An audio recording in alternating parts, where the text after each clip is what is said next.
Hey guys, it's John. Right, this video is going to be my dedication or tribute to Steve Maynard Clark, original guitarist of Def Leppard, and he's one of my top 10 favourite guitarists. He was only 30 when he died on the 8th of January 1991. I remember that year, not even finding out he died until December, and it was a bit of a shock. I was actually in Bedfordshire, and I don't live in the UK, but I was there and staying with some people for Christmas of 1991, and I just was looking through the newspaper, and it had the list of all the people that had died that year, and I saw Steve Clark there. My mouth just like, oh my god, I couldn't believe it. And yeah, so quite shocked at the time, but what I'm going to do is just show some of the masterpieces that he's done with Leppard, and this will be on 7-inch single and LP.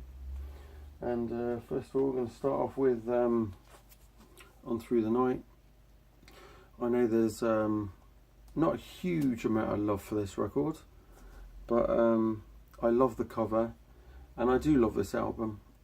It's just not as polished as Pyromania, and definitely not as polished as Hysteria.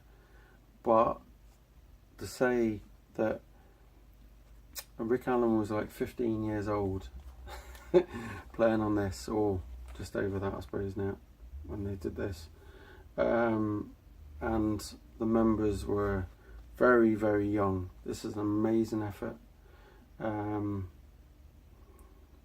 You know, I couldn't even begin to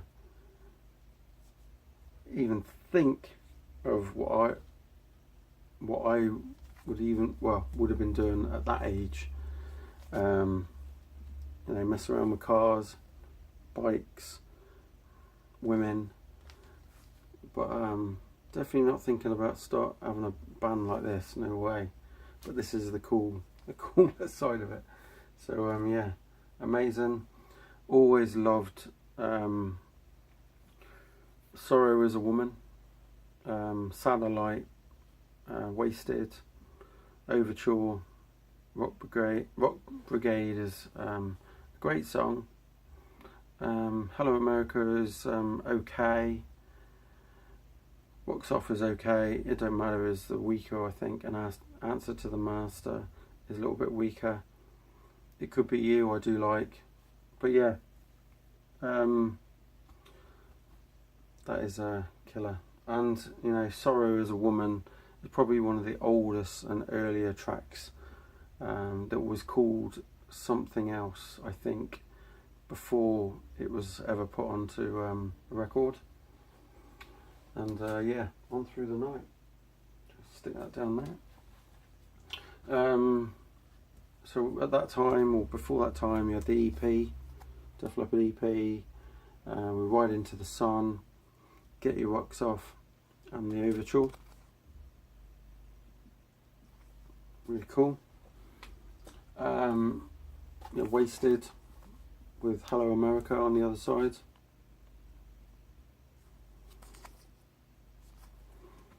And Hello America single that did break him into America, and there was quite a few jealous British people, let's put it that way.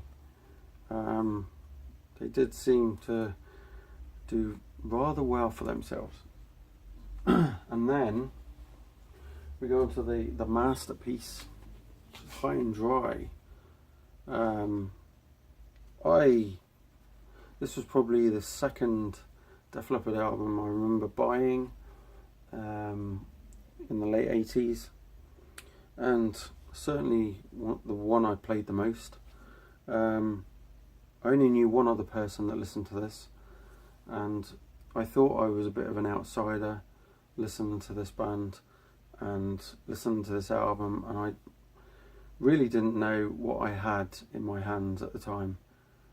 I loved it all, absolutely loved this album so much, but never bumped into anybody else that liked it.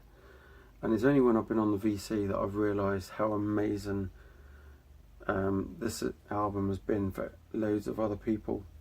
And you know, the only weak track on here is No No No. I really can't stand that song. The rest of it is just killer. Mirror Mirror, another hit and run. Lady Strange, Let It Go, You Got Me Running. High and Dry is a okay song. On Through the Night is the weaker, but it's certainly not as bad as No No No. Bringing On Heartbreak, awesome. And yeah, 1981, what a killer record. So we get Let It Go from there. Switch 625, which is a killer instrumental. And Bringing On Heartbreak. And this is the 84 one, I think, on here, because they remixed it. And Phil was playing on that 84 one, so I'm sure that's the Japanese one, obviously. I've got them on 12-inch somewhere, I think. Bringing On Heartbreak. I've definitely got 12 inches of stuff. If I can find it.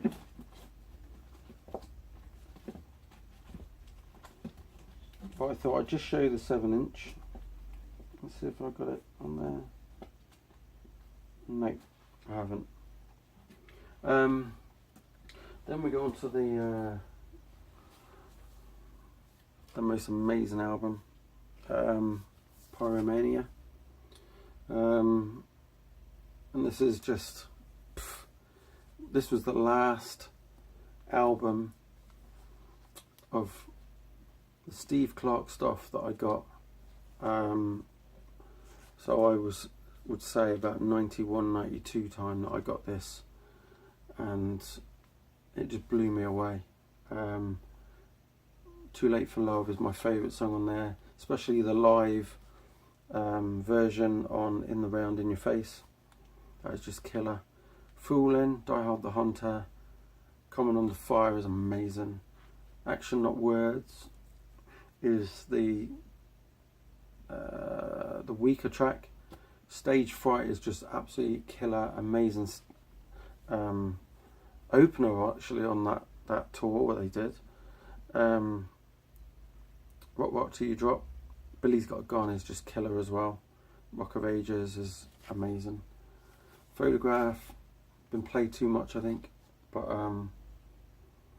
that's what broke them big time, so can't grumble at that. But yeah, there you go.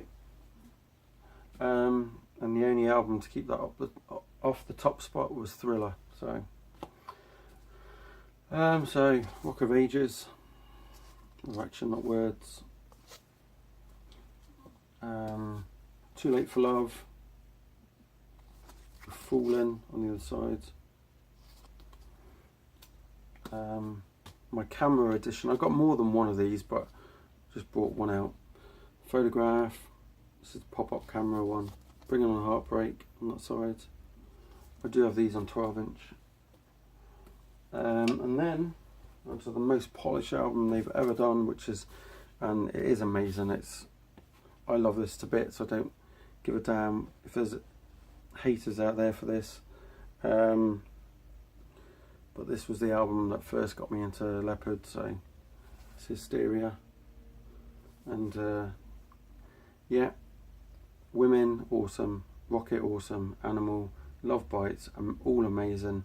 Pour Some Sugar on Me, Armageddon It, Guards of War, Don't Shoot Shotgun, Run Riot I do actually love. Most people don't like that so much. Excitable I love. Hysteria I love. Love and Affection is great. this has always been a 10 out of 10 album for me.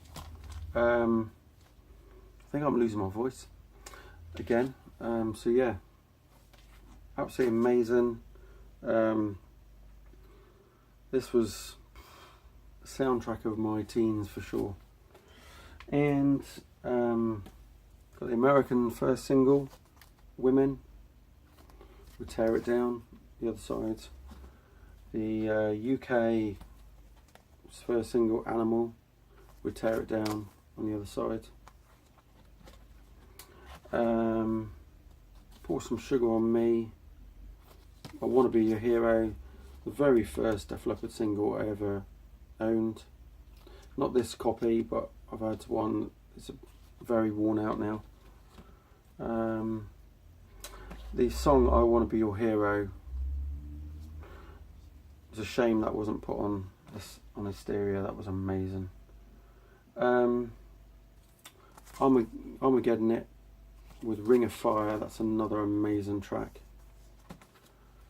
Hysteria with Ride Into the Sun, the 87 remixed or redone. Yeah, it was reworked or rewrote, re-recorded. Love Bites, Billy's Got a Gun Live, and actually that's an American one. Yes, that's the American one. You can tell by the sleeve at the top. And then the last single off of Hysteria, Rocket. And here we go. Obviously there is some songs on Adrenalize that were written by Steve Clark. My favourite would be Tonight, but obviously he didn't get to play on the album. Phil went and redid his guitar parts for the album. So I haven't included that. And plus, yeah, that album didn't come out till 92, so but yeah, that's my tribute to Steve Clark. Amazing guitarist, very cool, quiet guy, from what I've seen in interviews, and yeah, just love the bottle. That's the problem. Don't wheel half the time. But yeah, so I'm gonna let you all go, do your own thing, and rest in peace, Steve, and still love everything you've done. Cheers.